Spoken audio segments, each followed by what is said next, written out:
Jambo bwana, habari gani? Mzuri sana, wageni wakaribishwa. Ukienda Amerika shili utarudi. Inanga wetu. Kenya mama yako, Kenya ni baba yako. Inanga wetu. Kenya inji yako ina mapenzi mengi. Inanga wetu. Kenya inji yako ina amani tele. Inanga wetu. Kenya inji yako ina furaha tele. Inanga wetu. Ukiitwa Mkenya wewe utaitika. Inanga wetu. Ukiitwa Mkenya mama utaitika. Inanga wetu. Urithi wa Kenya mama utaitika. Inanga wetu. Asili mpenzi mama utaitika. Inanga wetu. Kweli? Kenya inji ya amani. Mapenzi na umoja, Kenya yetu sisi twaipenda. Inanga wetu. Mapenzi na umoja, Kenya yetu sisi twaipenda. Inanga wetu. Inanga wetu. Inanga wetu. Angalia polisi naye vile anacheza. Inanga wetu. Ukiona polisi vile anacheza. Inanga wetu. Ukiona polisi mama. Inanga wetu. Siku ya polisi ina mapenzi mengi. Inanga wetu. Siku ya polisi ina furaha tele. Inanga wetu. Hello pima. Pima yo. Hello pima kinanga dodo. Akilo pimoja we. Hello pima. Pima yo. Hello pima kinanga dodo. Akilo pimoja we. Hello pima. Pima. Hello pima kinanga dodo. Hello pima kinanga dodo. Hello pima kinanga dodo. Hello pima. Hello pima kinanga dodo. Hello pima kinanga dodo. Hello pima kinanga dodo.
Wanga ni sundu sia umikanda ni sundu sia wanga wanga mwati newe sundusya wanga newe sundusya kumikanda newe sundusya wanga ewanga mwati newe sundusya wanga newe sundusya kumikanda newe sundusya wanga eolelu reko efweni esundusya wanga newe sundusya kumikanda newe sundusya wanga musiani we shimuli ni esundusya wanga newe sundusya kumikanda newe sundusya wanga musiani wa soroti ni bango luwanga etenyi bango luwanga wanga so uliro moyo wetawandeba enimbire nyimbango luwanga etenyimbango luwanga wanga so uliro moyo wetawareba enimbire nyimbango luwanga etenyimbango luwanga wanga so uliro moyo wetawandeba ni esundusya wanga ewanga mwati newe sundusya wanga newe sundusya mumikanda newe sundusya wanga ewanga walureko ni esundusya wanga newe sundusya mumikanda abiye bwana baba mabaye bana be mami yembwe muleje kubibe dada bami be mami yembwe dada bami be mami yembwe muleje kubibe nende kuliziwa mami yembwe nende mwana wae mami yembwe mami yembwe nende mama wae mami yembwe mami yembwe nende mama wae dada bami be mami yembwe muleje kubibe nende chiliwe mami yembwe nende mama wae dada bami be mami yembwe muleje kubibe nende chiliwe mami yembwe nende mama wae dada kuriziwa mami yembwe nende mama wae dada bami be mami yembwe muleje kubibe nende bana be mami yembwe nende bana wae mami yembwe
Ashley. Yeah, Ashling. Ashley. An Irish Ashling. Ashley. Iceling. Iceling. Yes, Ashling. Yes. Yeah. So maybe she is actually the main person, we are just escorting her. So she will just tell you why she's here and what she's doing. No, first of all, introduce everybody. Okay. Then we shall come back to her. Okay, so this is Ashley. Ashley is my daughter. Your daughter. And then you go on until you reach this gentleman who is here. Okay, this is Michael. Michael is my brother. Michael is your brother? Yes. Okay. So that's Timothy. Timothy is my nephew. Timothy is your nephew? And this is Nancy. Nancy is a family friend. Nancy. It's nice to meet you. Nancy. Interested on the topic for quite a while because in school I take history. So like for my first exam, for my first stage exam, I did do a history project on just Nabongo in general. So I looked at his life, the Wanga kingdom, and just some traditional aspects. And then now that I'm doing my final stage exam, my leaving certificate, I also still do take history. So I have decided to look into a particular aspect of Nabongo Mumia. So I'm looking at Nabongo Mumia and his collaboration with the British colonizers. So it's more detailed, so that's why I'm here. I came on site so I can meet people and talk to them in person and gather as much information as I can regarding my history project. Okay. Yeah. So you met Ali. Yes. So were you satisfied with whatever he? Yes. He. If there are areas you are not sure you didn't get them right, I could rectify that. Yes, his lecture was very helpful. He gave us the complete history, like from the very beginning, which I found very interesting. And I was very surprised that, like, the Nabongo kingdom originated from Egypt. He was saying it was started by two brothers who traveled from Egypt. That's this information he gave us, and then like he's traveled and we are here today, so that's interesting. And he also corrected and said that there's a misconception that the Wanga kingdom, it's not known as the Wanga kingdom, it's the Nabongo kingdom, which I also found interesting because loads of articles on Google would refer it as the Wanga kingdom. But I do have a few questions. Now, first of all, Yeah. you say he told you it's not Wanga kingdom, it's The Nabongo kingdom. Nabongo kingdom. Nabongo is the title of the king. What? I didn't get him right. He said that. Nabongo Mm-hmm. it means king. Yes. So you cannot say king kingdom. Yeah, that's what he was telling us. Can you say that? That's what he was saying. I was very surprised, but because So also the Nabongo- sign out there. The sign out there does not say It says Wanga kingdom. the Nabongo kingdom. It is Wanga Yeah. kingdom, Yeah. and the Wanga name came from the founder. It was named after the founder. Yeah. The founder was Nabongo Wanga, and you saw that chart there. Nabongo Wanga. Nabongo Wanga is the one who was buried here. So the beginning of Wanga kingdom started here. That's why it's known as Wanga kingdom.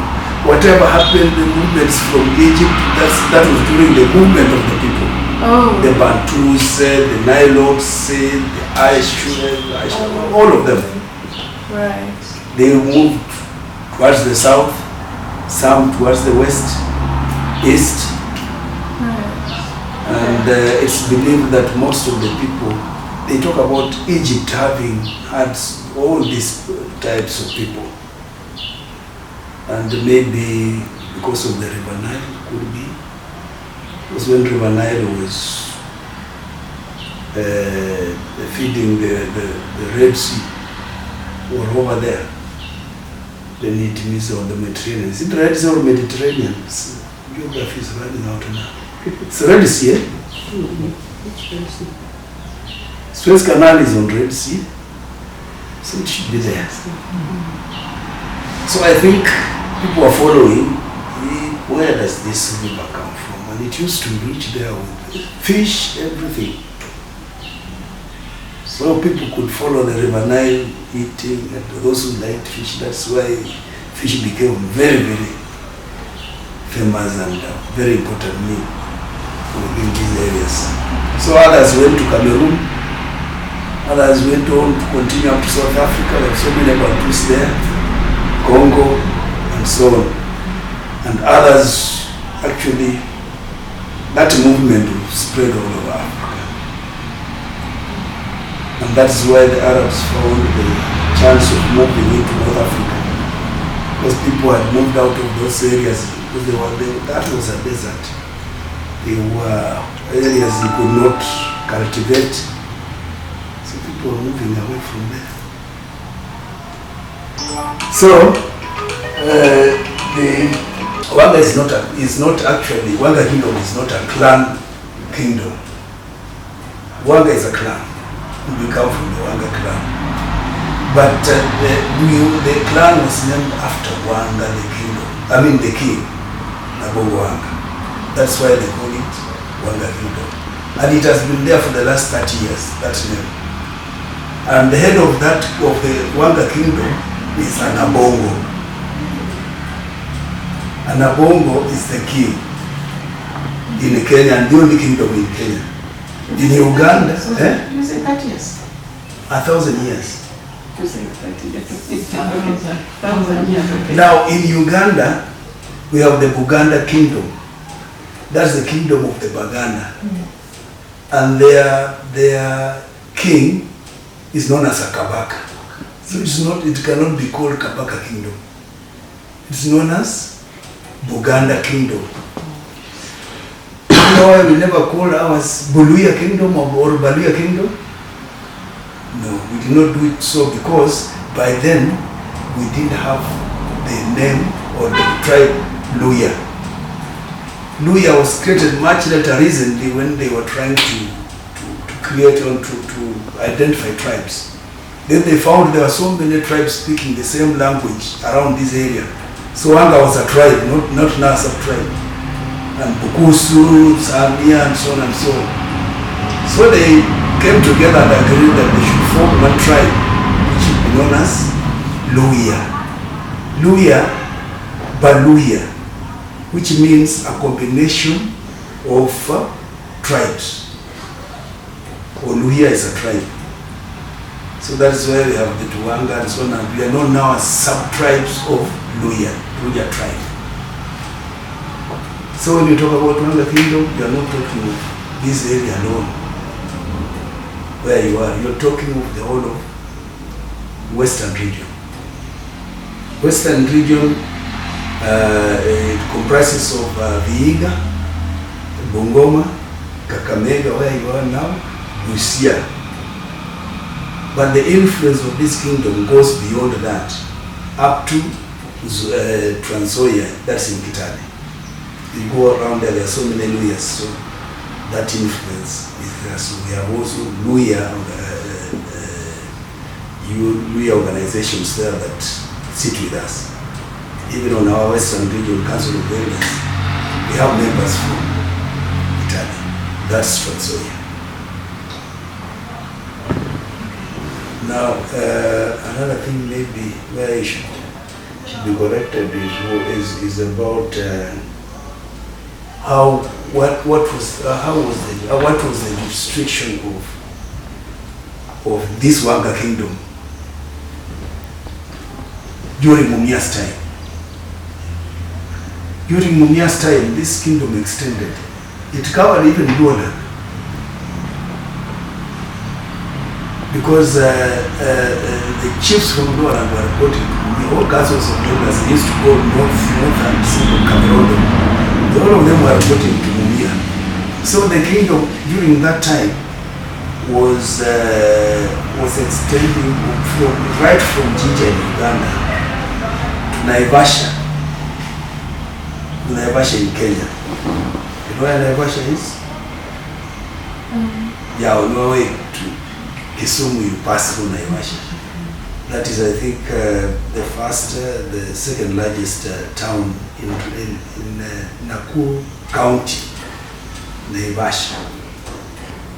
So you find that most of the soldiers who are serving the Mumias Kingdom came from Masai land. And you know Naivasha, when you approach Naivasha already in the Masai land. So their chief there was also reporting to Mumia to give him soldiers and so on. So that has now, because it's now cultural, by then it was administrative. Mumia was not just a cultural leader, he was an administrator, he was a king, governing, which is different from me. Me, I'm a cultural leader because the administration is with the democratic government. Ruto is the president. Even you come down here, I don't have no authority, government authority, but mine is like a consultant on cultural issues. So this is a cultural center, and the Wanga Kingdom is now a cultural institution. It is there to take care of the cultural affairs of the Luhya people and beyond. Because I participate in the National Council of Elders, also in Western Regional Council of Elders. I'm the patron, and I'm a Secretary General of the Forum of Royals and Traditional Leaders in Africa. So you find that wherever I go, the cultures I get there, I keep them here. In July I was in DRC Congo, attending a cultural event there. Last year, end of October, I was in South Africa, Durban, the Zulu Kingdom. Have you heard of the Zulu Kingdom? Yeah, I've heard of the Zulu people. The KwaZulu. Yeah. Natal. That kingdom of Zelothinio died and the son was being crowned, so we were invited to go and witness that event. That's another country that you see things that are not similar to ours here. You were told how we did our coronation, isn't it? That one you grabbed. The coronation? No, actually, I didn't get it.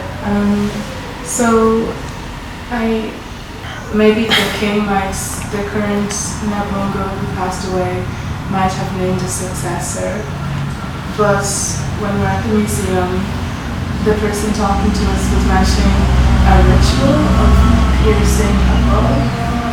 Yeah, the Commissioner Jack, I was here with Odera as well.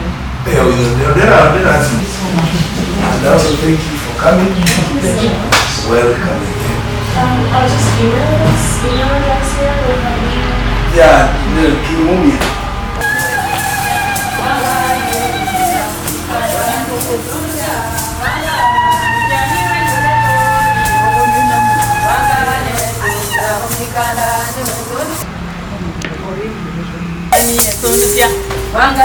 You're supposed to explain it as well. Yes.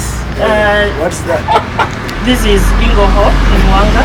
In English it is chicken. It is considered to be the most appreciated delicacy among the Wanga community. If you are to visit someone, they have to get you a chicken. Then it's prepared in different ways. Yeah. Then here we have two different types of fish. This one we call shibabala because of its shape, and then this one is ingekate, the tilapia. Okay. Then here we have... This is dried. Yeah, it is dried. Here we have omrana. In Luo it is called alia. It is the traditional smoked beef. That is how beef was prepared traditionally. It is smoked and then it is later on cooked. Then here we have quails. In Luo we call them alulu. In Luya they're tisindu. Yeah. Then here we have the traditional porridge.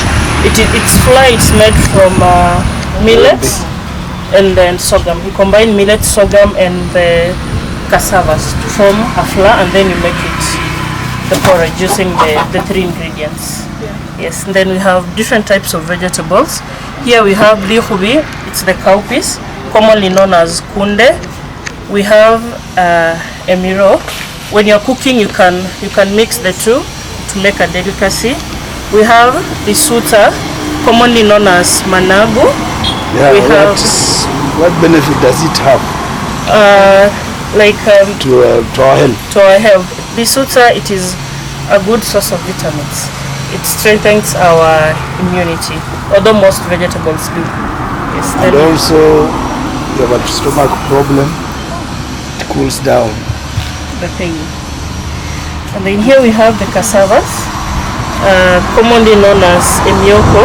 When they are grounded, combined with oble, they used to make the traditional ugali. It's here.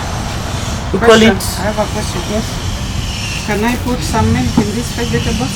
Yes, during your preparation, depending on your preference, you can use the fermented milk or the fresh milk.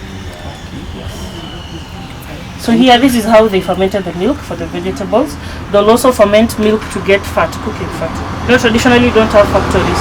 So you put your milk here and then you get some fat for preparing vegetables, and then you still get milk to put on your vegetables to add some taste, to make it palatable. Then here we have umshereha. So this is how we'll make our vegetables soft and even the meat, and also give them flavor.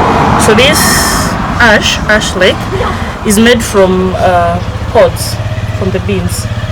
So when you harvest the beans, you have what is remained. They will dry it and then make ash from it. Recycling. Yeah, so you'll put water on the top and then you get the liquid. So this liquid is like tantalizer. Yeah, you use it to make the vegetables, except managu use it to make the vegetables and the buds. Like this mrenda. Yes, like the mrenda. And lihubi, in fact, sometimes it's hard. When you use this one, soft. So here we have groundnuts, commonly known as sinjuku.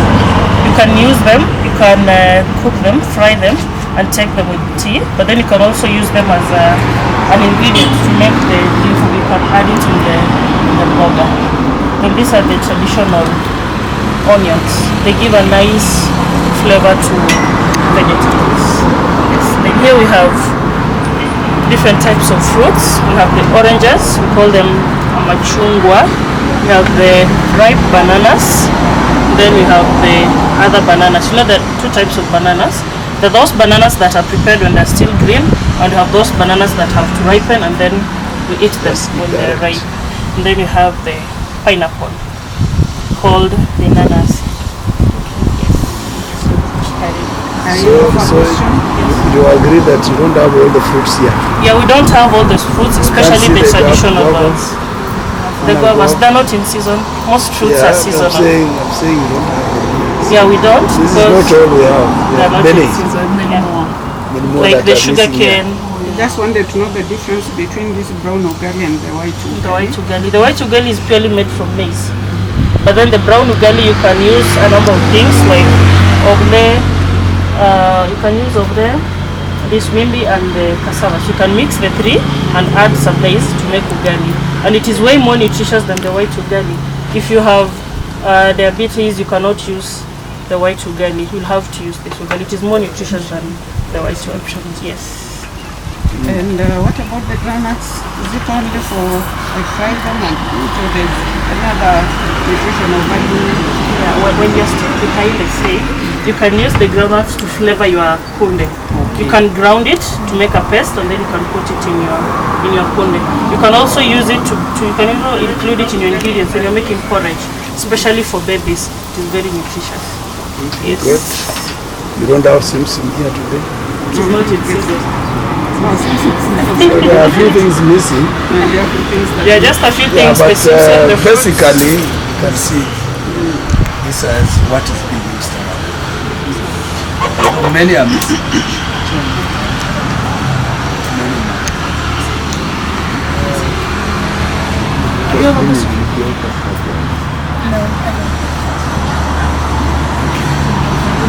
Yeah, they do. the floor.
Brotherly or bloody brothers.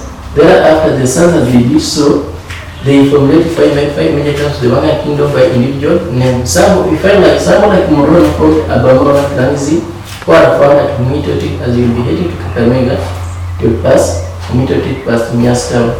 But from the Abamas, those are found in Butel land, while Wabana formed now the royal family, those are found, called themselves Abashitete, found in Matungu. So we are here where we are. While Munafu Abamunya, those are found at Tekero, between Miastown and Umitoti. While Abamaka, those are found in all over the land, they not allocate for themselves their own land. Thereafter, the king introduced what he called military leadership, whereby as the father dies, his powers will be taken through his firstborn son, but whoever has the quality of leadership. But before the son had to be crowned as the king, has to pass a certain rituals. Because you find when the king dies, while his body still in the palace, laid there as they arrange for his burial, the son now will be given a spear and a bow outside the palace, pierce that wood beneath his heart, and the good should end in the palace, lie beneath the body of the father, is when that deceased king can be buried in a sitting posture with a small pot containing local beer with a second sweet to the mouth. That will take us duration of 20 or 30 years. Until the time he will pass a dream, and when that dream should be revealed in this land, is when he exhibits the body again to this shrine for second burial, as we condemn out the son as his own successor. From our prominent king, King Nabongo, we have 13 kings to the current Ouma II, and they are as follows: Nabongo, Mabala Musi, Chiwiran Sindala Chitechi, Necha, Osuna Wankoya, Shibundu, Mnyawan Shitawa, Ouma II. We were much emphasis on King Nabongo because he ruled all the way from Jinja, parts of Uganda, to Naivasha, parts of Kenya. And during his ruling as a king is the time when colonization has taken through the land, all of in African land. Though Arabs and Swahili people were the first guests to King Nabongo, who associated the king as a traders, as they came across, the king could give them premises passed through his land, so nobody could hurt them. In appreciation to say thank you, they were the first people who gave the king the first Kiligeria, which is in the museum. I will show you. Thereafter, this king was also appointed to undertake coronation of Edward VII, the king of England. As he reached the coastal land, he did not pursue with the journey because his friend consulted him that those whites had plotted to kill him when he would use the sea or the ship movement. But his son, who was the successor Shitawa, ensures that the government of Kenya now should only acknowledge and support the kings of this land in Wangan community, whereby the government now denies that as a request, though they acknowledge them. Ouma II is the boy who went to school, get educated. After education, he was trained like any other person as an accountant, and where he get a job in a company, where he worked until the year 2010. He retired and takes over there as his father's successor or the king of the Wangan community. Maybe if you have a question, before I proceed to the museum. So Mumia the second is the genealogy. They are three Yeah, in the sons genealogy. and the... Other ancestors. Yeah, so I was wondering about Morono, Mchendi, Omoi, Wehola. We were much emphasis on the whole genealogy of this community. But now it was due to his appearing that let I show my young generation who are our brothers. Though the church is too small, because you find that when you try to trace somebody like Morono, you have to interfere with Abiakala's genealogy. And also, Mchendi is there. Wamoi, you will just also interfere with Wanga's genealogy and is the ruler of this land. Wehomba also, same thing. So we feel like we can just only charge them where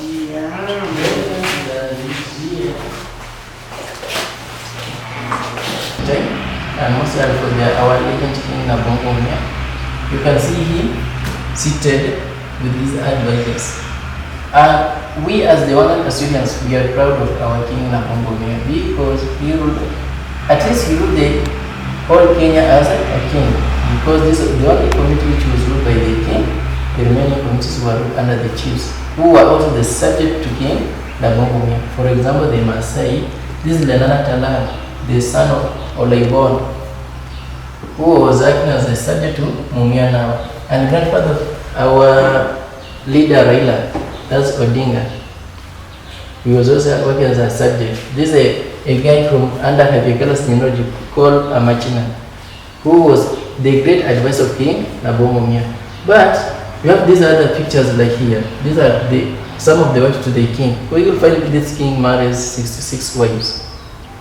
And all of them were listening to him through the aid of their first queen, first lady. I have this picture where Mumia takes a snap with his security guards with his friend who was called Joseph Thompson. That guy, he was the first person to raise the first flag under Mumia's kingdom. Though now King Nabongo is the great father to Nabongo Shitawa and his wife. The two, you can see here this picture illustrates that Shitawa is attending second burial of King Nabongo 1971. That's the time when he was made now a king. Before that, he was a prince.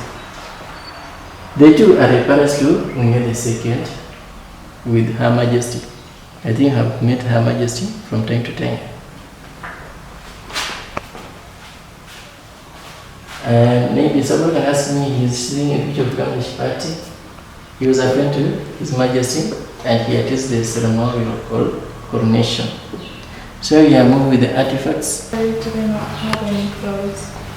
The wives, they were not having clothes. Yeah. They were having clothes. Some of the clothes which they were having, those clothes were made only to cover private parts. In the ancient time, they were not able to wear clothes. It's either you wear animal skin, and those was for the needs of this land. But the wives will have the clothes which tied around the waist to cover the private parts. Some of those clothes are like covered in a shoe. So this is a jewel, which we call in our own language Ologo. This was a game which our elders used to play during their leisure time after their community duties during the day. And we have the pots here. We have something like half-cut pots. These were used, today have been improvised with their modern plates. This could be used at the same time as a hot pot and also as a plate. You can use it to take meals and you can use it to keep your own meals warm. Pots, these were used as modern have improvised with sufuria or pans to cook ugali and so other things. These were used for cooking vegetables, food. The ring, two are differently. This one was used to fetch water or firewood in the forest or river, and it was made from bananas fiber. The other one is used in the lower house to stabilize the pot, which contains local beer and is made from the grasses. Two baskets, both were used for winnowing. During the ancient time, even today, we still use them for winnowing. Though this one is being used for carrying also grains. Some of the plates were made in form of baskets. They are here. Now these ones, you'll find that our elders could now attach banana leaves before they put their own food, such like ugali. And if I turn in this other cupboard, I have the calabash. Today we have the modern cups and glasses. These were our cups, and they were totally used to take water, not porridge, nor local beer. This other quad, it was used by the Kalenjins to carry their own milk. We call it mursik. And you find in African land, you have the modern quads. So you have some of the clothes. These were the clothes as time they are. These were the ones which were used to tie around their waist. Before now, they were improvised with the modern cloth. We have some of the items or utensils which were being improvised during King Nabongo as he was ruling as the king. These modern plates, fork, spoon, glass of taking water. We have kiko to take and tobacco. In order to keep us, this was the king's identity. The padlock to close now the door. And also currency have been now introduced, because you find in ancient time, form of trading it was a barter trade. You give me your maize, grains, I give you my beans or cassava. But when the currency was introduced, now they started use coins in the land. Though Kenya, they have a coin which has a hole at the pit. This is the Kenyan currency, as we yearn for 1,000 notes or not shillings. This is current for the whole world also. And we have types of communication, instruments which were used for communication. Today we use a cell phone, radio, television.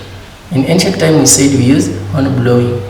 We have the skull of antelope still young, when it matures enough to give us a big horn. These two horns were used for communication. The smaller one was used for treatment, to suck blood clots in somebody's chest, and these are tools of warthog. That means that warthog and antelope and the leopard were the animals which were found in the Wangan land. A question. Yes? How could someone use this to suck blood clots? Remember, today, even today, we have this disease whereby you find your young sibling, a child, when he is ill, and when you take her to hospital or when you take him to hospital, you be told that there is no disease. And you have traditional diseases, which now it will require you to go for a traditional magician, who is perfected on such diseases to heal it. So he uses such like smaller one. Kwa Kilugha tunasema kutoa kihoho kulumuha. Kulumuha. Actually, You say kulumuha. You know that is it? It means that the way you have looked at me, and maybe you have battlement with your own perfection of transmitting diseases. You have been looking for these classes for a long time with these ones. Now you ensure through your eyes you have been such like glasses and those ones in my own body. So as I develop illness, I have to go to look for a specific doctor or prophet who has that knowledge to heal such like a disease. And anciently they should use such like a smaller one.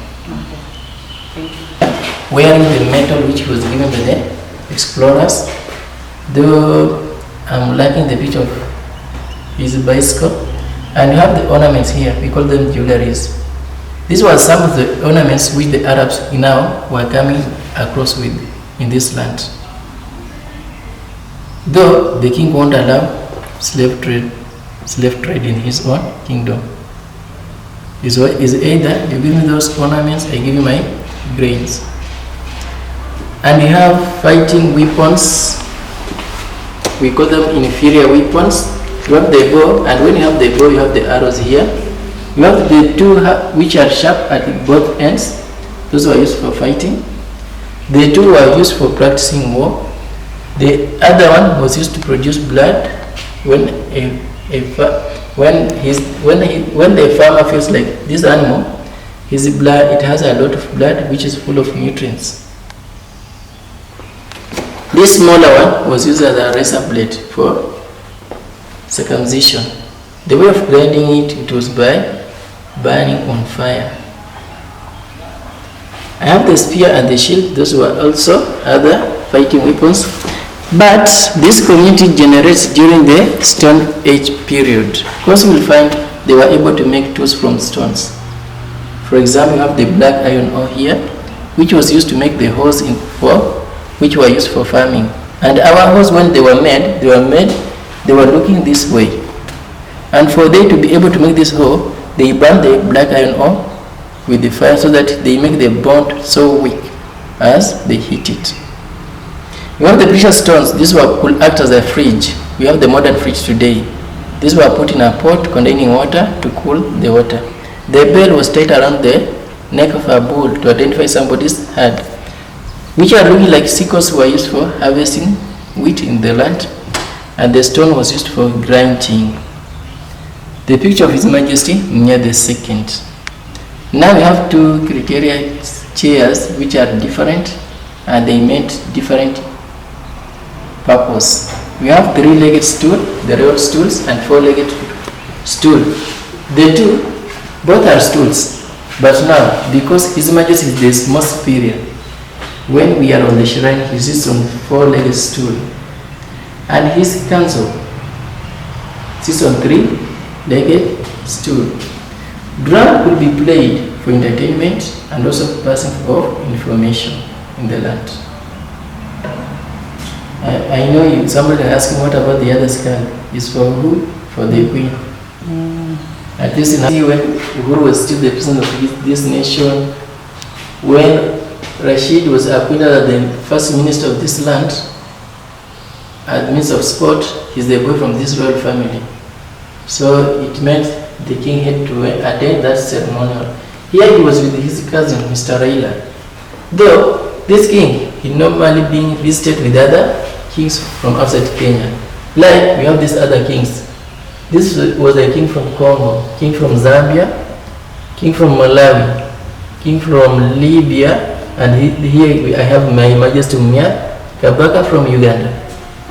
Here I have traveled to Uganda, Ugandan state under Dr. Museveni with Kabaka. Here is Mnya, the king from Congo. And when Kenya attains 50 years anniversary, Mumia went and attended with who was the president, was the late Mwai Kibaki. Though here, he takes the snap with other kings when they are in their own conference.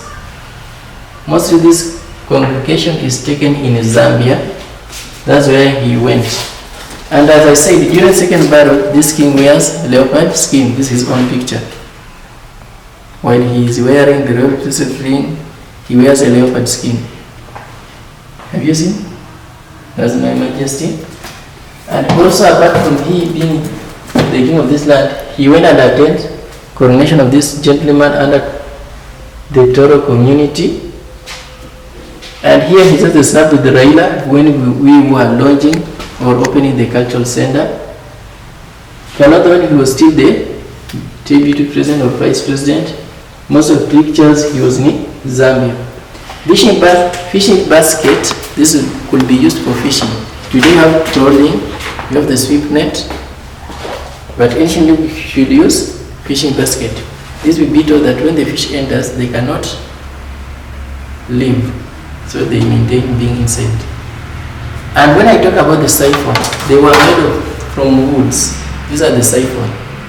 They have a hard part beneath them, and the way of opening that soft tissue, ancient time they could burn through fire to remove the upper backs, but the remaining they imply ghee or fats, then wrap them together in a banquet, put them in a stream. As water sweeps away, they enable the soft tissue to weaken, and you have the locusts which eat that soft tissue. So they open it The only thing they will add a filter or a sieve, which will now be separating those residue with the liquid substance as they suck from far. You know, surface area to volume ratio.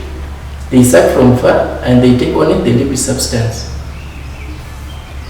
Similar pot, it is being used to carry those local beer. When I talk about the quartz, were the quartz. Now this one was used to ferment milk. Before they can pour their milk, fresh milk, they wash it with the warm water to kill all the germs in the quad. After that, when they pour, they dry it, and if they pour in that milk, they will also put the quad on the sun drying to allow it to ferment. Without that, it cannot ferment. After fermenting, you find they will separate that milk with fats, and after separating, they should use this other quad. This now the milk have been separated from the ghee, and the ghee was used for cooking food. Now the milk also could be used as food in the lunch. Thereafter, I talked about the quells. Quells were being carried using this basket. This one in your own language, how can you call it?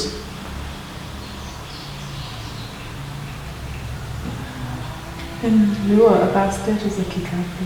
In Luo? Kikapu. Kikapu. Kikapu. I don't think that's a kikapu. Yeah. I don't know what that is. It's not a she also. It's made for calling the quells. You know the quells are called aluri in Luo. Aluri, yeah. Yeah, and we call it isindu. It's also food. I think you'll enjoy today. She will ensure us that now she has produced that for you. And you have this pyramid with the other artifacts. These were artifacts which were donated from Egypt. This shows good relationship between Kenyan kingdom and Egyptian kingdom. And we have this symbol of royalness. This was being donated here by the king of Angola. This one now, who can move with it is the prince or princess, because His Majesty has his own symbol. Sharks were the animal found in Asian nation, and this was the first flag raised. It shows that Kenya was ruled by the Britain under the Queen. So this was the flag for the king, for the Queen in England. So the flag was implied in the Nabongo kingdom. So this was the first flag? This was the first flag. Mats, which were being used as chairs or beds. These were the mats. Mikeka. Kifungua ni kubwa, hizo sitafungua. Kama ni kufungulie, these are the mats. So when I talk about the hot pot, when I take that half-cut pot, we call it shikai. When I put there my food, I come and put here, I cover it this way. That food will maintain its temperature. So the two were used as a hot pot in the land. We have cooking, muiko for cooking ugali. Serving spoon, we have now improvised this with a modern serving spoon. It was used for separating food on a table. But our ancestors, I think, did not left that eat that way. I think he made some of artifacts here to illustrate more. Our ancestors could cook by the means of pots, similar smaller pots. Calabash, you have seen them for taking water. Basket for winnowing. She's now making a basket. I think now the government of Kenya have driven us back to that lively. Our great forefather, they could play a drum, used baskets winnowing, traditional way of lighting fire, to light up service, whereby you apply 2 wooden sticks, timber and a wooden stick. He's taking a local beer using a siphon. He's grinding some groundnuts using some groundnuts in a thistle using a mattock. He's now a modernized person who can read and write on his way out. When I turn at the midpoint, I have different clothes here. I know you're aware about this, which is in Ghana Zippo. And we have the greenish one. Those were the ears. We have this, the greenish one. I think now I can remove this one. This Now this is the greenish one. This was the first cloth to King Nabongo, the first Kigere, which was given as a present by the Arabs in the year 1883. But now, initially, our clothes was obtained from a Columbus money. This was our cloth.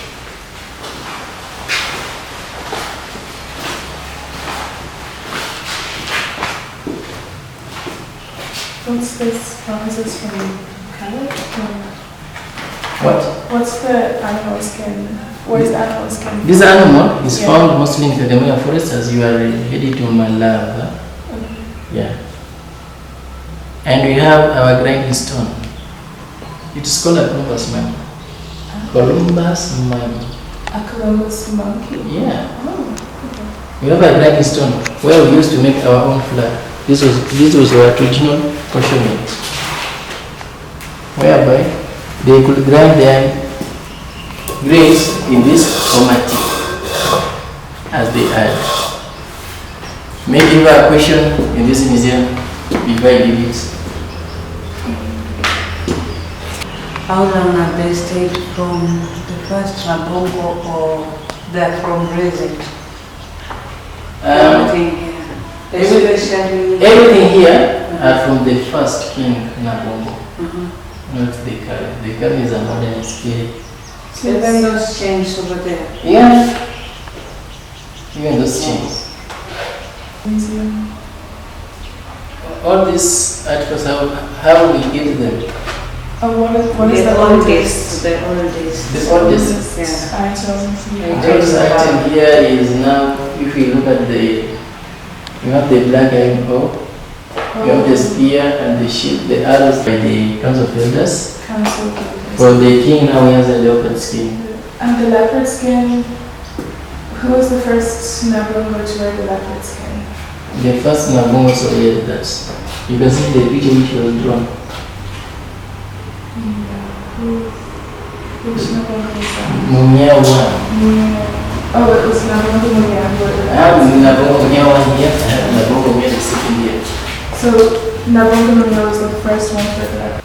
And So, then not for him to have a dream. who had a dream? Whoever had a dream is one of the elders in the house. Oh, Because we know after we bury you, your body will decay and get decomposition. After that, the only thing that can't decay is the human bones. Is whatever will get out of that dream. And in the hut, who else is in the hut? He's buried in. What? Okay, so he's buried in a sitting position in Yeah. a hut? Not in a pot. No, not in a pot, in like a house, in a hut? In a palace, in traditional. Oh, in a palace? Yeah, in a traditional touched house. Oh, yeah, a traditional thatched house. Now, when we exhume his body, is when that house also will be demarcated. What is buried with him in the thatched house? We prefer because those thatched houses are our own houses from the ancient time. These modern houses are now we have copied ideology from the white settlers after acquiring Christianization. Okay, but what is buried with the Nabongo in the thatched house? Is it only the body, or are there other items that are worth Rituals that So, some of the rituals you will find like we have to put there a small pot which contains local beer, traditional beer, with a siphon, similar siphon, straight to the mouth.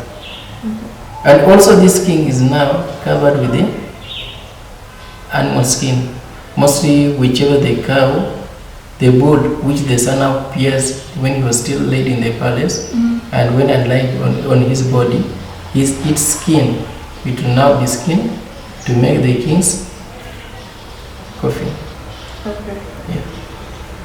Okay. So meaning the criteria they were using to choose the bull that will be used as to get that won't be the main criteria, because we find now the criteria was now to favor the son, so that his brothers cannot conflict him or betray him. Because we find when he did so, also we believe that now the spirits of the ancestors have to accept your own ritual. Yeah. And when your bull will meander away, it means you are not the chosen one. Despite the fact your father had wrote appointment on you. So it will be practiced for the whole remaining sons. Okay. I have a question. For example, in case of maybe Nabongo brothers or sons were dead and the remaining one was a sister, could the kingdom go on with the sister or it will be selected from another person? Your question is good.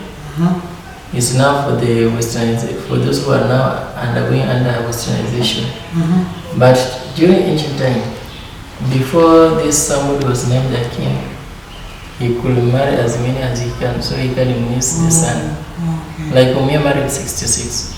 66 wives? Yeah, and said for 1 or 9 sons. 4 or 5 grandsons. Whoever is the king is the great grandson. Okay.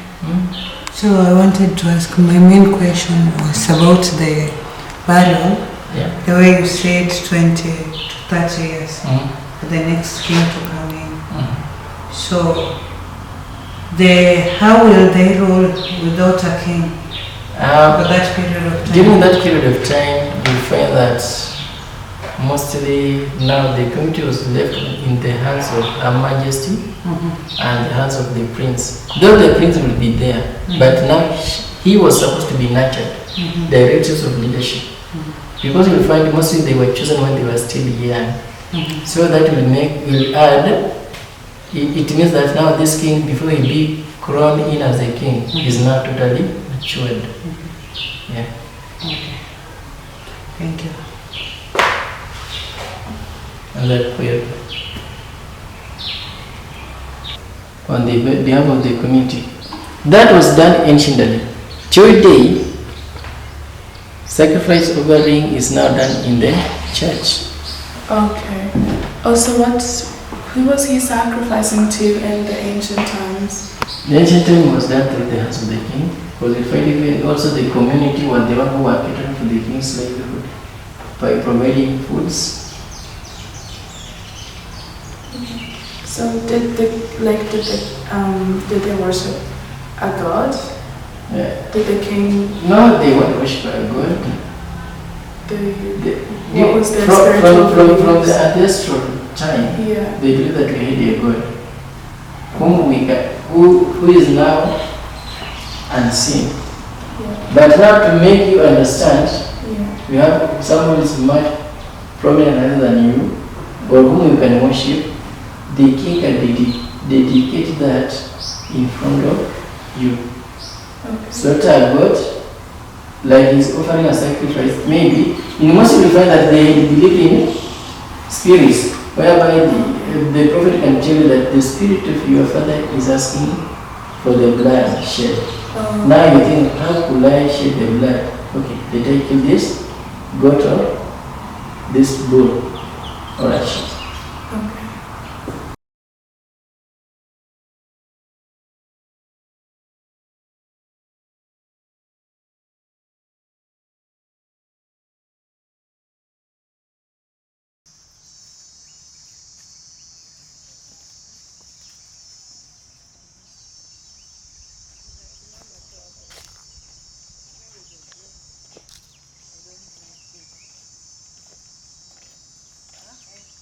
Which they were born and or they were the years which they have lived. Because you find the prominent here was now Nabongo from Koya. Though other groups are within the land. The only thing is that during this dedication of this place, it was now hard for His Majesty to collect data. Because you find that somebody who was born in the era in 1050, that like the founder, and they started from that 1050. After him, we had somebody who was born in 11th era, 12th era, until we reached the 16th. So at least Wamkoya was put here, and also the prominent king was also put here. But Fana Wamkoya was born 1697, died 1795, which means he lived for 98 years. And Wamkoya was the father now to Shiwundu, lived for 1 or 5 years. And he was the father now to our legend king Nabongo Ouma. Ouma was born 1849 late 1949, last century. Ouma was the father to Nabongo Shitewa, who was born 1911 then 1974. Shitewa lived 63 years, despite the fact he is now the father to the current Ouma II. Question. Do you have the grave just like Nabongo? What? Like why Nabongo? And also in the ancient time it was used as a medicine. When you have a certain disease, probably attach you at the neck, you are supposed to burn the leaves then suck that liquid substance.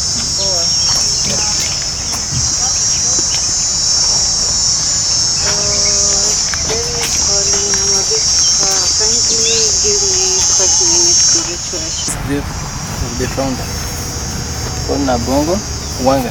He was born 1050, died 1140. Like for him, it's not the way we have now been undergoing through other kings.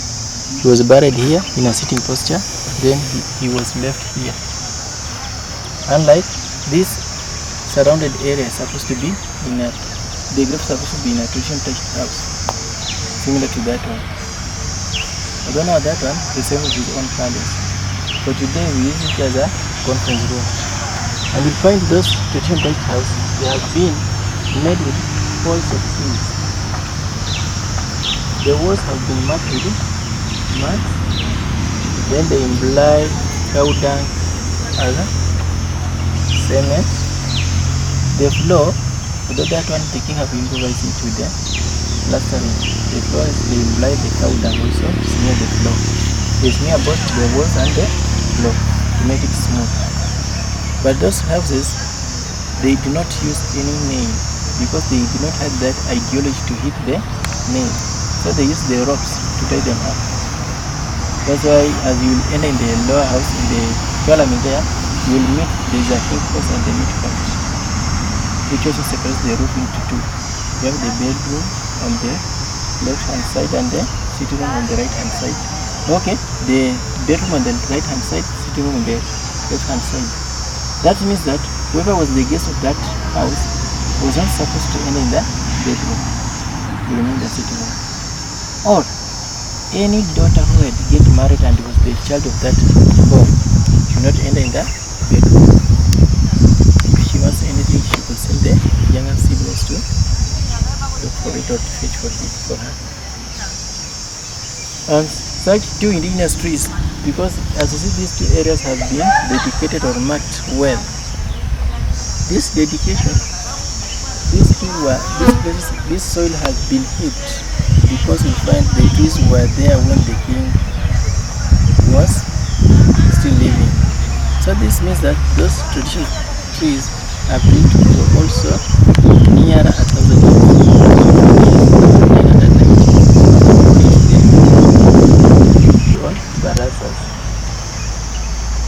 During judgment or addressing his own community, people will gather here and there because the tree will provide the shade. Ancient time we do not have the ideology. One of us.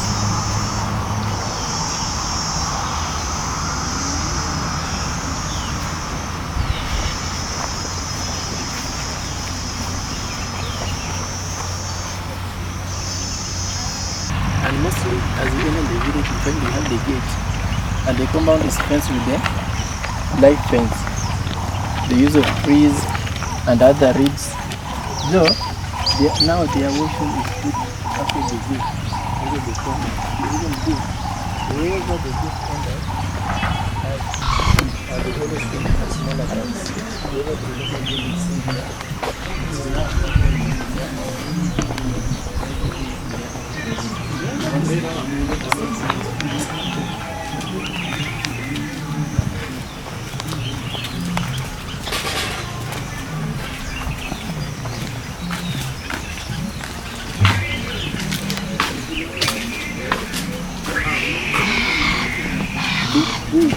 for His Majesty Mumia II, the house should be at the midpoint, facing the gate, so that when he is there with his cabinet, he can be able to access whoever is coming in as a visitor. But now, when the visitors enter in, were they supposed to pass through direct to his own house? No. We had this house of the mother to the king at the gate. The mother was here to act as a receptor. Whoever the visitor enters in should be able to access him or her, that with him or her a little before he sends the grandson to the father, to annoy the father that has this certain visitor who is willing to talk to you. And it felt like his wife. That means the house of the first wife also should be put at the position whereby she can be also be accessible to the gate to see whoever is coming. So the first wife's house is on the left, facing the gate with the kitchen. Second wife on the right with the kitchen also. And this was for the son, and this for the mother. Yeah. And you'd find whichever the meeting should be held in this family was now held under the hands of the first wife. Those wives of the king could be able to nurture their mother-in-law in both ways, fetching firewood, water, supporting her in food stabilities. The mother was not supposed to want. And also you'll find when the king was there, he could have his own cook who could prepare the meals for him. But whichever the kind of visitors we shall enter the homestead, we should be served by the wives of the king. As they make meals, they will send those meals to us as the visitors. But we are not supposed to interfere with the king's food. Though now today, that's the parliament, where some of the elders of His Majesty gather together. Their main reason is not taking that law could be a law, is also trying to make laws or amend laws to serve the community. And also you have some crises like this year, we have the crisis like economic growth up. So we have school fees crisis. They try to share such like ideas. And you'll find also you have traditional diseases and traditional medicine. So you have traditional doctors there who can treat you other diseases. Like we be told, like if you have a toothache, today we just rush to the modern hospital to move it. But for them, they will now improvise a medicine which is traditional. Yeah.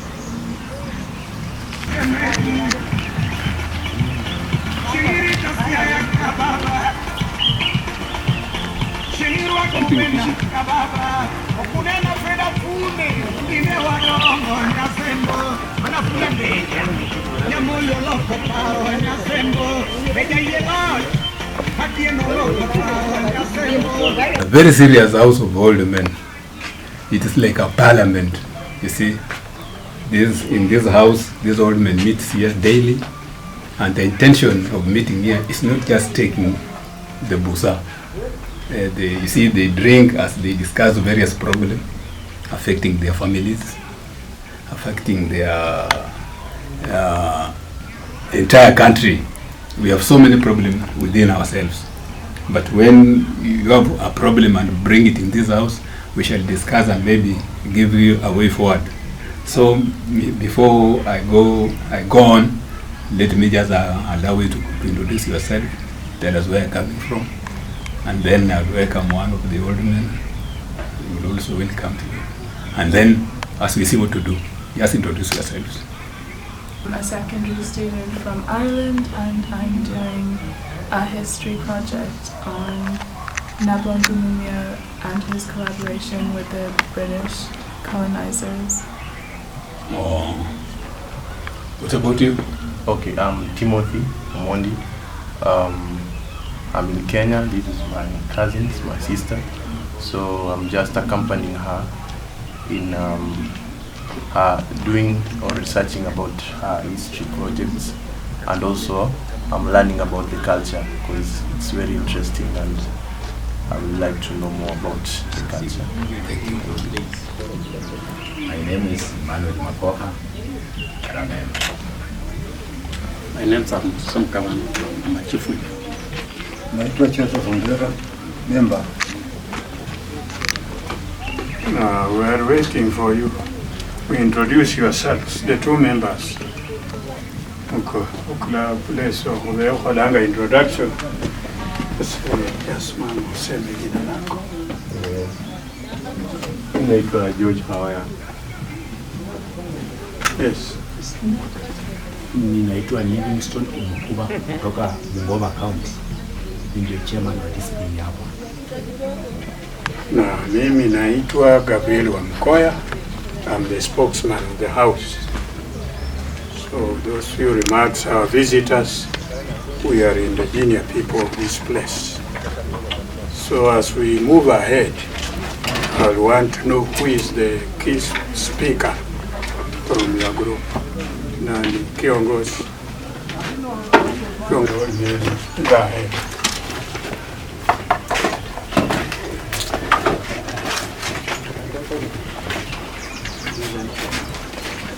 So, madam, I think we shall go with our discussion.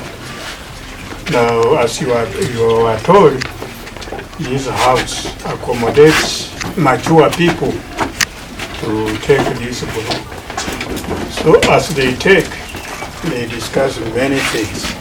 I think the organizer is going to mention them.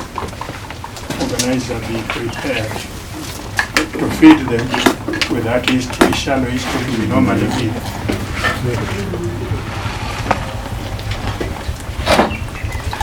Are you ready, organizer? Yes. Go ahead. Now, our visitors, you can see our brew is now ready. Members are taking. Now, in this house, it is not, as I've said, that it is like a parliament. You see, once you are in this house, you cannot just speak as you feel like. There's a person we call a chief whip. So you will seek a permission through the chief whip. Then after you have been permitted, you will put your point across the members. And if there is any member who wants to support that point, he will also raise up his hand and maybe support or oppose. You see, it's like a parliament. We don't just talk anyhow. Now, in this house, we have so many things. You see, we have even sitting arrangement. You see, we Africans get married to more than one wife. You know that? Yes. And if you're married to more than one wife, you sit the other side. Those who are married to one wife, they sit the other side. Simply because if you get a bad message that maybe your wife has had an accident, you simply jump out. You don't interfere with the system of the house. You see, you might break this siphon of ours, our pots. So we allow you to sit around the door so that if in case of that bad report, you jump out of the house and go. But somebody with more than one wife, we want to listen to somebody who has brought that message. Which wife has had an accident, which wife has died. You see, he will continue taking beer because he has a spare weight. You see, that's how this house operates. Now we just want you to we want to welcome you to ask so many questions that you have. As you have said, you are students. Ask questions at the end. Continue. You are free to rotate with your questions. If you are creative enough, look at this house, you might have something to say. Ask. Yeah, who usually makes the beer? The beer. Who prepares the beer for the occasion? We have members who are registered under the culture. We have registered under the license of the culture. So they have been given that chance to brew this beer. And there's something they normally go out for the culture. And whatever they have sold, it is theirs, not ours. You see, as we are taking, we also buy from them. They don't give us freely. We don't take it freely. And in fact, our king, the current king we're having, he cannot buy us beer today, daily. You see, he doesn't have that. So we buy on our own money. As you are seated there, you will see some competition going on. So we buy and we collect that finance and take to them as they see what to do with that money. So maendeleo na kazi ya collection. Any questions? Yeah, he has spoken. If you have a problem, if you want to ask anything, just raise up your hand. Yeah, very good. I wanted to ask about... This one is like a stove, and that one unites us together. You see, we are eating from one pot. It is a sign of unity. And the other one is only for washing these siphons. You see, before you put it here, you must wash it here as you put it here. And these ones are known as siphons. It's like a straw. Yeah, and there's a sieve here. Go ahead. Could you tell us anything about, like, Nabongo? Could you tell us anything about that? What? Could you share any information you have about how, like, the British colonization affected, like, the Wanga kingdom or the Nabongo kingdom? Maybe I make the question clearly. She's asking that... You say kingdom. You know we had his enemies with the spears, but when they came with the guns, they silenced those people. So they made his kingdom more expansive. Have you understood? Yeah. Yes. Excuses. You are free. We shall give you about 10 minutes.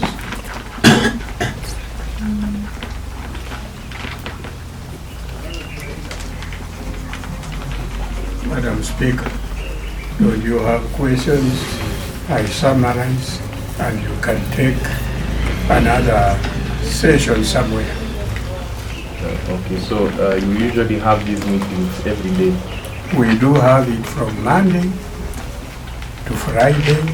We start sitting. Easy.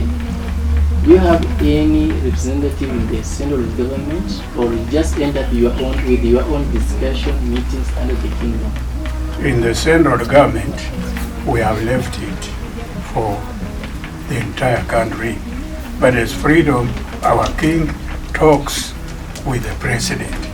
He can also invite him from there to come and address. And many leaders have come here. Even the present president has already walked here. So there's freedom. Any other question? Now that madam, you know, is a lady, we normally have a taboo. Now wewe ni cousin. Come. Young man, come. Shika hapa, mtengeneze picha nzuri. Madam, can you come and touch this tree? Follow your cousin. May I pose this question before you wipe up, Mr. Sportsman? Maybe, organizer, do you make it clearly about the tree? The tree. We are going to summarize with that. Okay, I will summarize. To summarize. Madam Kuja. Shika. Yeah. How old are you?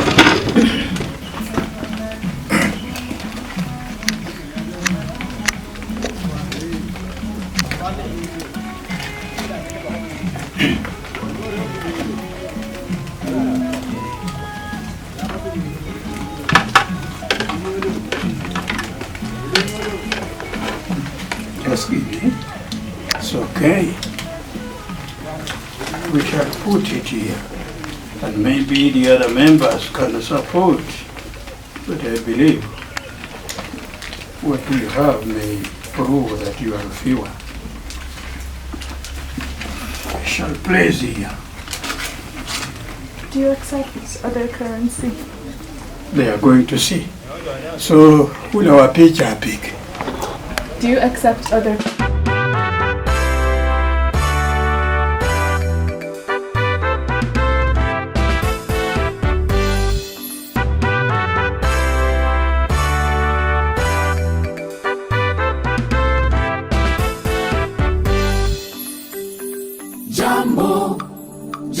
bwana, habari gani? Mzuri sana. Wageni wakaribishwa. Kenya yetu hakuna matata.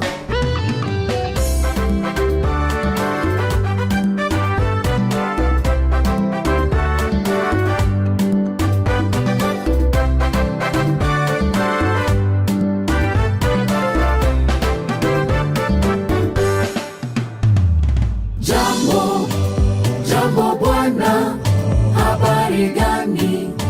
Nzuri sana. Wageni wakaribishwa.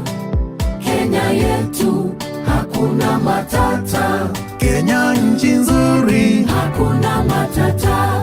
Nchi ya kupendeza, hakuna matata. Nchi yenye amani, hakuna matata. Nchi yenye upendo, hakuna matata. Jambo bwana, habari gani? Nzuri sana. Wageni wakaribishwa. Kenya yetu hakuna matata.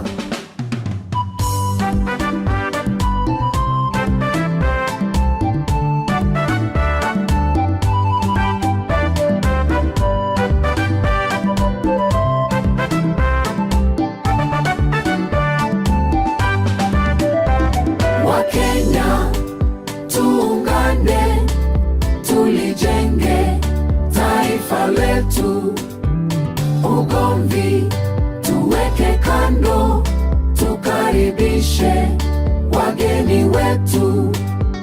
Wakenya tuungane, tulijenge taifa letu.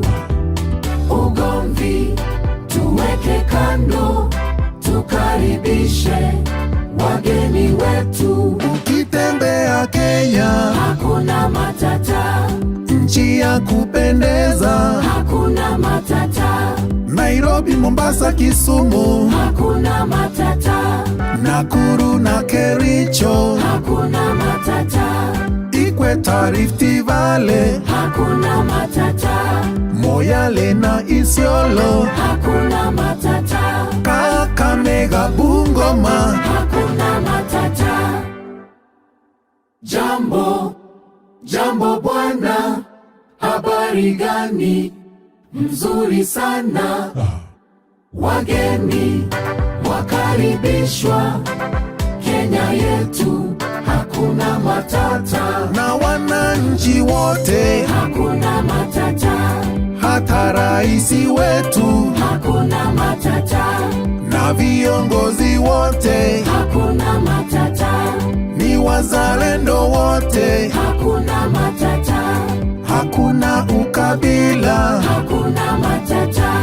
Hebu tucheze salsa, hakuna matata. Turuke Kimasai, hakuna matata. Tucheze na mwomboko, hakuna matata. Tucheze Kibaluya, hakuna matata. Tutikishe mabega, hakuna matata. Wapendao amani, hakuna matata. Hakuna matata. Hakuna matata.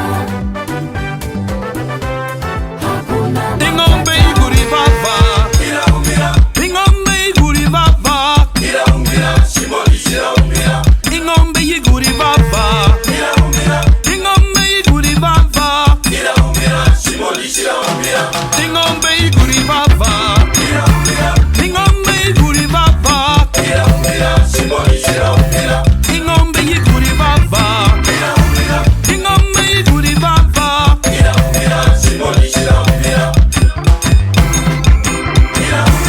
To the Nabongo Ouma, who were always here in the reading the books. So, I'm old enough. Can't remember the language will suit you, but whatever I say, you catch a bit. If you don't, you ask. Therefore, I'm here to give lectures to students who need the history of the kingdom. And first of all, I'll start a brief explanation of how the kingdom started.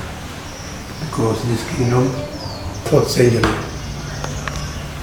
Now, this kingdom started miraculously from two brothers who are fishermen. It happened that one day they went to fish as usual, and they never caught any fish. So when they started coming back hurriedly as how they would feed the families the same day, they fortunately met a person, a strange person whom they had not known, who greeted them and asking them why they were sad. They could explain to him what happened to them like other days. So he looked at them and then recognized their insights and told them, please, don't worry about the time, don't about the distance you come from, but please, if you don't mind, go back to where you came from, the last point you were at. Then take one of your hooks, dip in the sea. If we manage to get one fish, and that fish will be enough for you to share for the day's meal. So when they went back, they did as they were advised. In fact, one fish came out, and he told them, before you pierce that fish, be careful, there's an object inside there. That object, don't lose it, don't throw it, take hold of it, care for it, keep it. Nicely they found that object. So with that object, with the use of that object, they came back happily, and whatever they decided or they wanted in that country, in that part of Egypt, they got, it happened. So they said now ignoring the regulations of the government, because now which they get rain as usual, they plant, they harvest. So whenever the king's officials came, so the information went to the ruler of the country, and he heard of the information, and they sought those people to be taken to him. And as I said, that miraculous item or object that will be given. So please, take all of your family, fly away or flee. They did that in the morning, they gathered at night, they gathered the whole family, and then they flew off and they entered Cameroon. So in Cameroon they stayed, the inceptors died from Cameroon, and then the inheritor now decided also to migrate, coming back, and then he went to Ethiopia. Ethiopia they stayed for about 2 generations, and then from there they entered Uganda, North Uganda. In Uganda they stayed for about 5 generations, until the reason later during the Kabaka Mutesa and Mutesa and Wamoi. So they were the sons of Mwanga II. Not Mwanga the first, but Mwanga II. So, not knowing what happened for their split or separation, Wamoi and Mutesa. So Wamoi was the elder and holding the regalia. Then he decided to cross River Nile. Where he crossed River Nile and landed at Samia at a place called Ivanda, where he stayed, and then he gave birth to the next king, who was King Mwanga III. So Mwanga III took over, but because Tsetse fly was playing in Samia land, killing the livestock, he decided to migrate also. This way he moved to Maseno at a place called Kawanga. There's a place behind Maseno schools, a place called Kawanga. Even if you went now and said that I'm from Mumias, they will regard me as brothers because some of the remnants are there. They are listed there twice and I approved. They occupy almost 3 sub-locations around there. So where Mohammed III lived and gave birth about 8 sons. Who are these 8 sons? We have got Kabiakala there, we have got Sapa there, we have got Wanga there, we have got Lokola, and Wamoi, we have got Murono, we have got Mugwaya. So when Mohammed started brothers like Mtene, so he decided to move away from him. He did not like to be led by Wanga. So he went southwards along the Lake Victoria. So we find with Mtende and the couriers, the current couriers now, and the Subas. So it was one son from him. Also,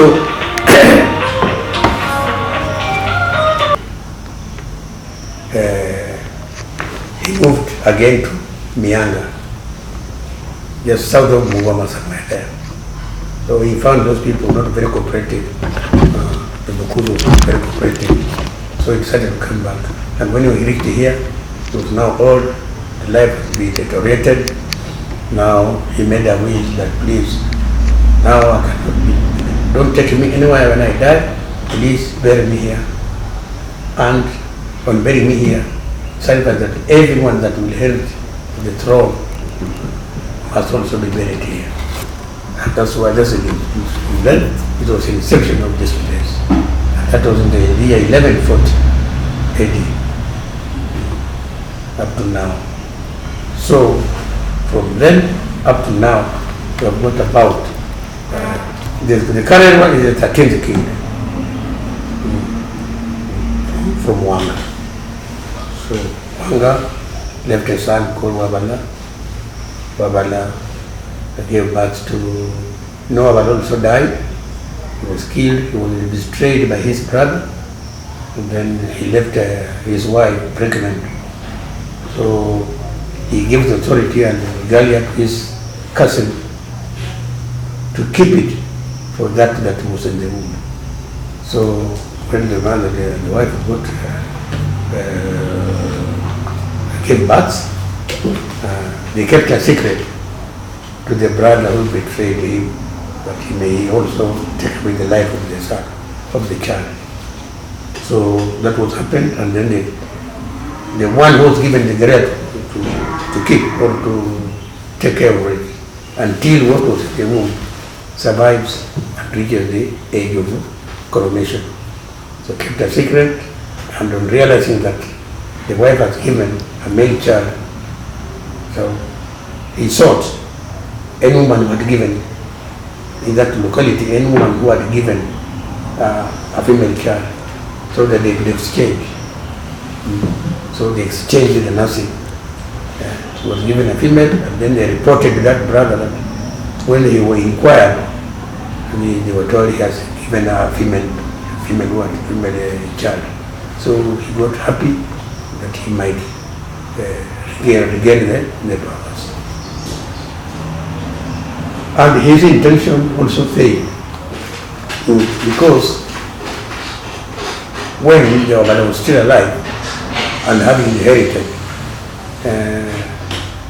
and the brother was a trader in the horse, traditional horse or implements. And the manufacturers of those people, blacksmiths, were from Samia. So he went there to collect some horse. When he came back, his brother, the king now, sent for the horse, his brother. But he said, the horse that are here are not suitable for you. Wait until I go back and collect the better ones for you as a king. Kumbe, he was going to make some arrangements to go to take this person there so that he may be killed there. So he was what he did, and he came back and said, please, my brother, our king, Samia people heard that you have been crowned and you are the new king. They are very much interested to see you as their people. So he organized the trip and having a major arrangements there that please, when these people come, you kill him so that you keep for me the regalia. So what he did, they set off the journey. Now the king took his brother and the brother himself. They went for a feast. When they reached there, they were welcomed. They were given a separate house to stay, including everything, feedings there. But they had organized for tonight, they may be killed. So, fortunately, at the discussions of killing these people, a certain woman heard that. A woman heard their discussions and waited until it was very dark, a bit dark, not to be seen. She sneaked and came and knocked to the door where the king was with his brother was. He said, please, greeted them and said, please, sleep knowing that your lives is in danger. It has been discussed that way. And they said, okay, Sema, thank you very much for telling us. So he went back and these people stayed. Now at night, the king told his brother, please, if my brother want to kill me because of this rebellion, he will not get it. Kindly, please. I cannot run away. You take this regalia, you keep it for what inside you are when lost. And now you just set off at night. So from today he set off and he said, don't follow the route that we followed. Just come as I see the bush, whatever, that so long as you reach home. So that man started at night. When he reached this way, in the morning, these people came to greet these people. They found only Governor is there. They greeted him. Now, on bringing the breakfast, they said, where's your brother? Where's your another visitor? He told them, I don't know. He has gone outside there. And you know, nowadays, those days, there were no latrines. So people, when you are a visitor, mostly, you could find a place far from where people cannot notice that you are going for such an action. So, that's what he said, no. He's gone outside. He told me that he's having a problem with depression. I don't know where he is. They waited, and when it reached about 10 not being seen, he said, the king, please, we want now to show you, you want to move you around. You see the country, you see your people, you greet your people. But they are now taking him where to demand the regalia. So they took him to another forest. They said, please, king, you know, we have got a regalia. Where is that regalia? Can you show us how it looks like? He said, I don't have a regalia. I don't work with it. I don't travel with it. I have it at home. But you had it. I said, I don't know. So they punished him there. They punished him there until they killed him. Where and how they killed him and where, we don't know. Because we have tried to look at the place or find out the grave, it is not seen. So as I said, having this person now coming here, being proud that I've already regained it, but this kingdom cannot do it. You cannot get it without getting that regalia, or without possessing that regalia or bracelet. So it's made that way until after exchanging the children and then the nursing of the babies, after attaining the age, reasonable age of 18, now the brother who was left to care for the ring or for the bracelet now also formed the Council of Elders. Now in preparation to crown the son. So when Mrono was seated at the Barasa, was seated at the gathering addressing the people, he just happened to see a very large crowd of people coming, wailing, singing, raising the palms of the trees, branches of the tree, coming along towards where they were seated. So when he reached near, the son who was going to be crowned wanted to kill, to spare his uncle who betrayed and who killed his brother, his father. But people stopped him, don't kill. But those ones who are with Mrono told him to run away. It's when he ran away and until he went and died somewhere where we cannot tell. So Musui continued now with the leadership. So after Musui, we came now to Chupire. From Chupire, we come now to Musindalo. From Musindalo, we come now to Chitechi. From Chitechi, we come to Netia. From Netia, we come to Chitechi second. Chitechi second was also deposed because of inequalities that he proved with the elders. So they removed him and replaced him with a brother called Osundwa. So from Osundwa, we came to Omkoya. From Omkoya, we came to Shiundu. Now from Shiundu, we came to Mumia. So from Mumia, we came down to Ishtawa. From Ishtawa is the current king, who is also called Mumia II. So that's how our kingdom was accepted and picked up to the current. And this one was crowned in 2010 is when he was crowned. Although his father died very young, at around 1971, when he died. But this one, because his brothers were still there, he died young at 63, while his brothers, who were about 100 and something, and some are still energetic, some are still young also. You know, the kingdom cannot be installed when the brothers of that generation or that generation of the whole of the kingdom, of the crown, when they are still alive. So most of them have to get free. Most of them have died, so that the new generation now takes over. Because it's a generation from generation to generation. They make sure, generation makes sure that the kings now, all the kings' brothers or cousins or something like that, they are all gone. It's now when the new generation now takes over. So that's why from 71 up to 2010, and even the sons were still there, the brothers were still there, about a few. There were about 6, but we made arrangements to go and hide them somewhere in the town, Eldoret, until we finalized our functions is when we brought them back, because it's a taboo for them to smell the taste of the food that is being cooked in that celebrations of the inheritance. That's what we did.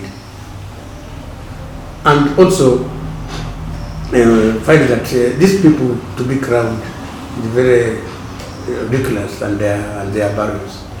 A king is known on the day the father performs the father's rituals on the burial day, because the king might be having several sons, but only one have been proved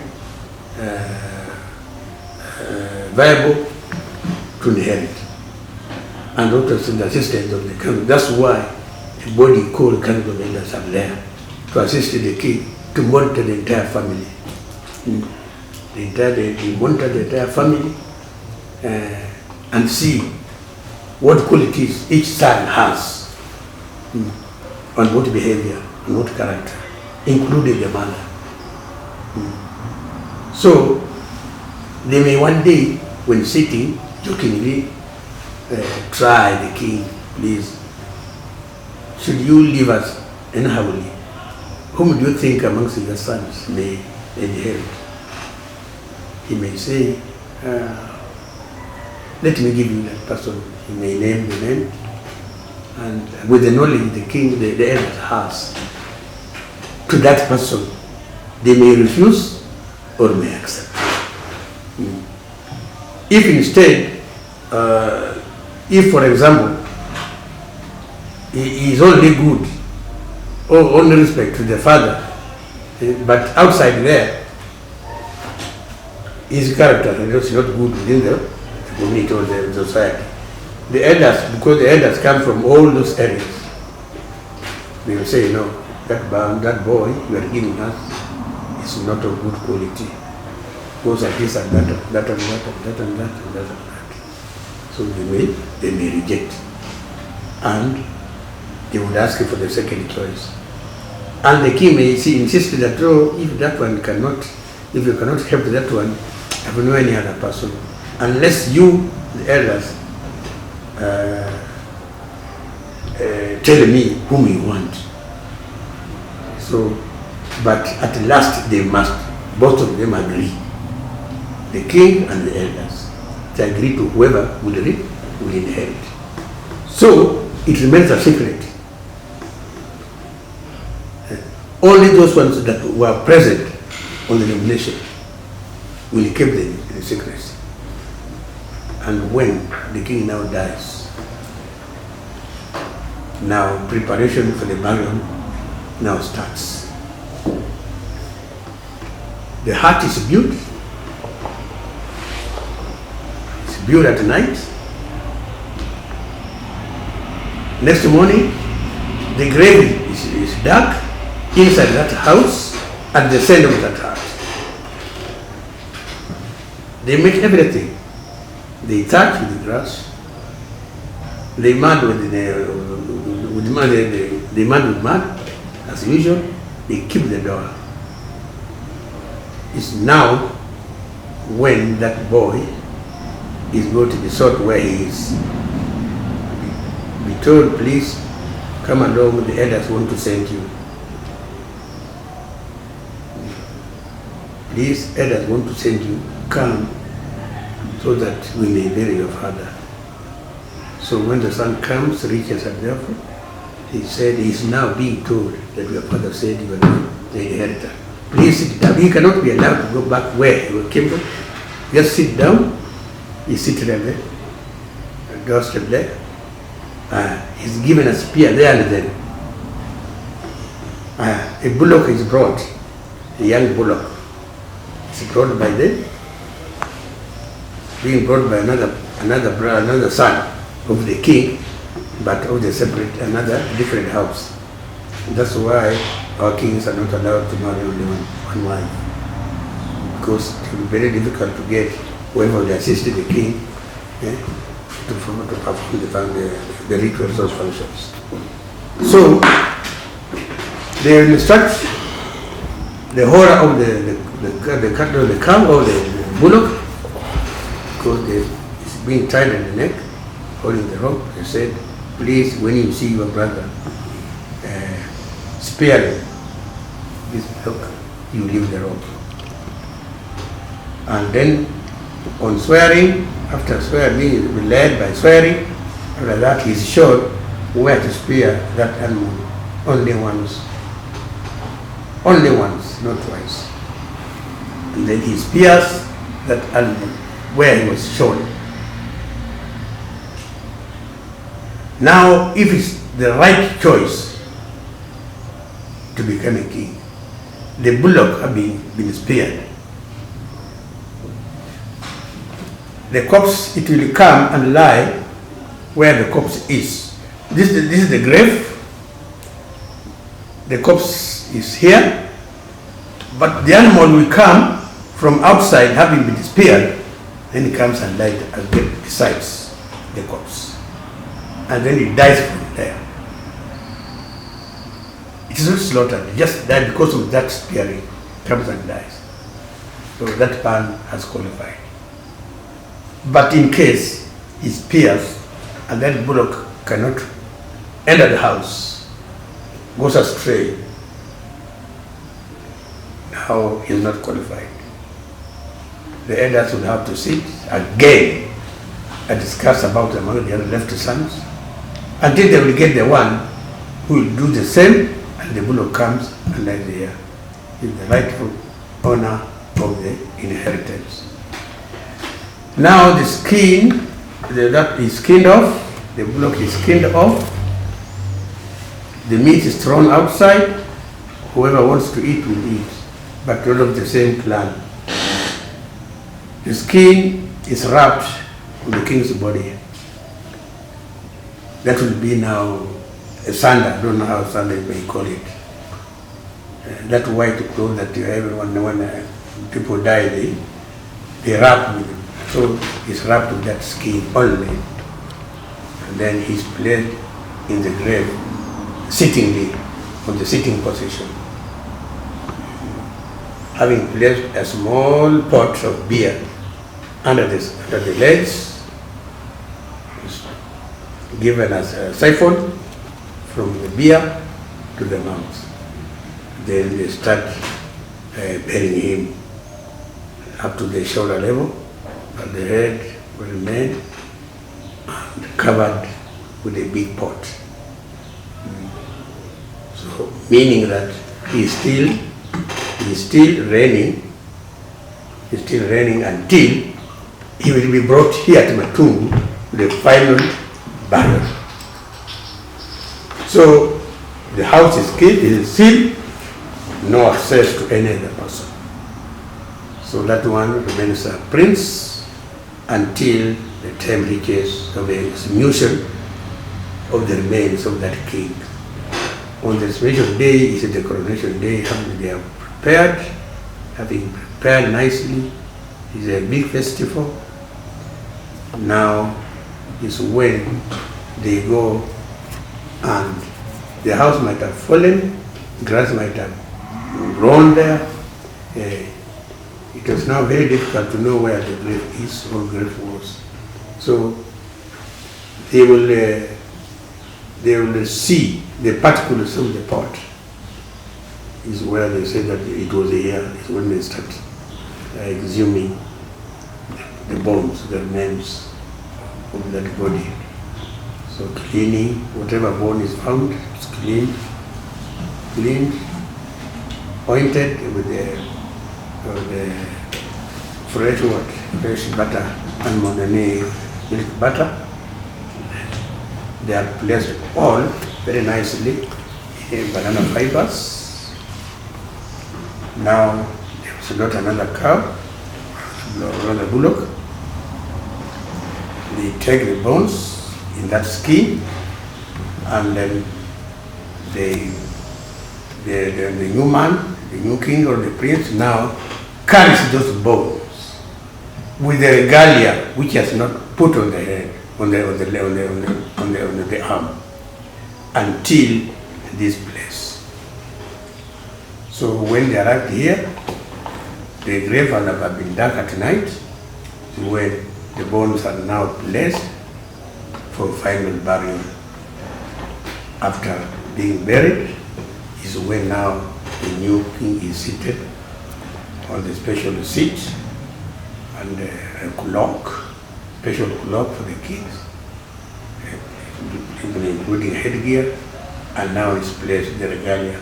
The kingdom is now have attained a full kingship. He is now king. Now he starts his functions as a king. I think I've just taken you as the information and how things. Yes, please. We have a question. Was the skin being a symbol of something, or was it just a cloth? It was just a cloth. Just a cloth. Doesn't have any symbol. No, it doesn't, because formerly people didn't have clothes, you see. They were just putting on pieces of skin, covering the front part.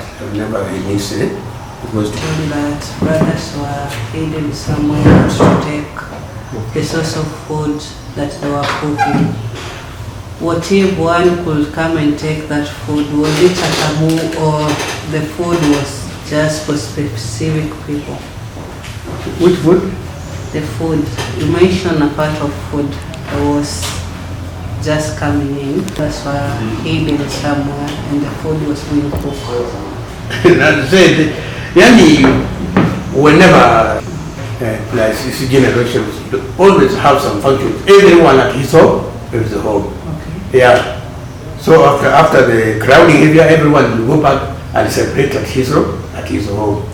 So those food, the smell of the foods cannot feed the animals. You see, when you are knows when you expense everything that it comes within. So they make sure the brothers of the king, the former king, not the current one, do not have that taste of foods.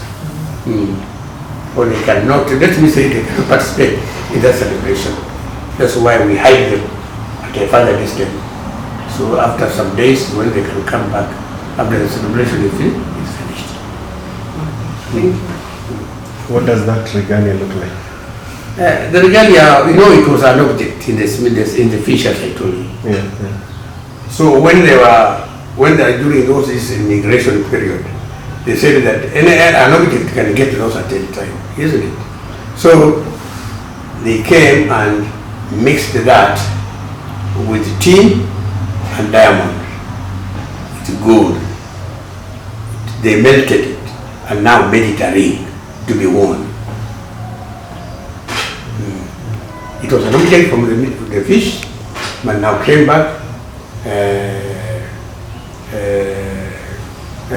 They sent the technology to put it now to be worn, not just to be carried, like they can get lost at any time. So they changed it, having beautified the other chemicals, the minerals. Tin plus diamond and gold. So that ring is very miraculous because even if we are here, some of us may see it and some may not see it. If it is in place somewhere. Because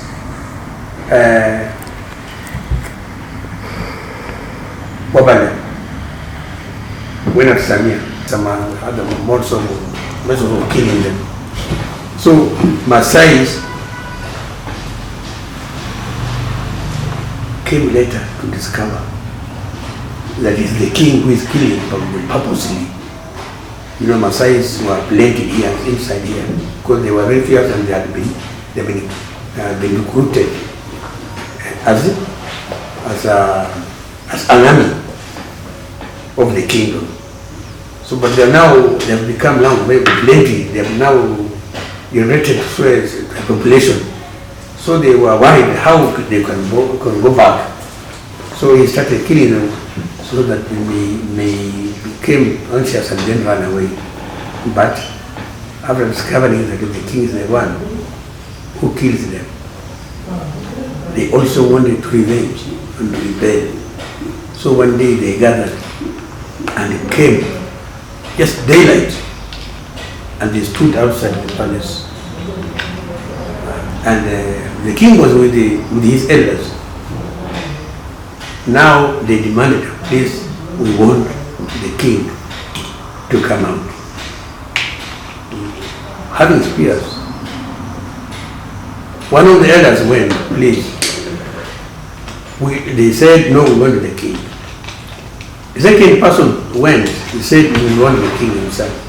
Now the elders who bravely said that, king, please, we cannot die because of you.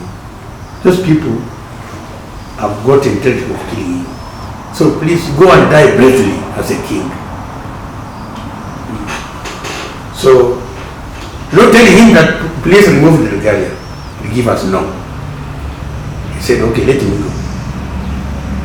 So with the regalia, he shot out and started running. So when he ran, the Maasai followed. So when he got tired, he could not go further. He's now tired. Now he removed the regalia and threw it without knowing where it goes. So the Maasai speared that man They killed him. Then they started searching for that regalia.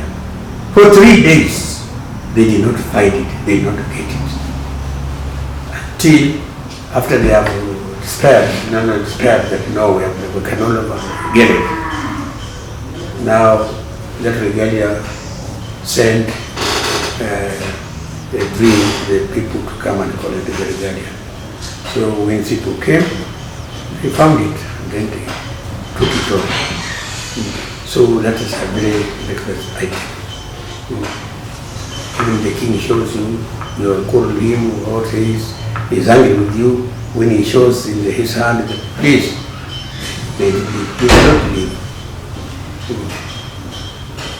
So that's how our kingdom is treated and how it is. Any other thing? My last question, I was asking why were the kings buried in the city? I said that they are still regarded as being what? Still reigning. They are still on the throne. Because he knows his brothers are still there, and that boy who will inherit may not immediately take of them, may be crowned. Paka, all those the brothers die. They know it. So how long was the period before the other king to come in? It depends on the number of the brothers, on the age. All the brothers left. Now, for example, I'm 77. Now, I'm even older than the king. And gave birth from there, left the child there. So they had arranged for a certain woman from Teso tribe to go and collect. Who collected the child and brought to the mother, requesting her to nurse for her the rubbish. You see, make it getting well. So that the spirits will not come and claim the rubbish, they collected the rubbish. May render for a lower level person called Kucheche or head minute may say. So that his government now was fully organized like the British. Now he did not want his people to be harassed. He did not want any crisis or crisis in development with any society. And how he managed to bring even those ones stubborn. He could even go and fight them, send the people to fight them, and then they become to the benefit of the clean society and a peaceful society. What he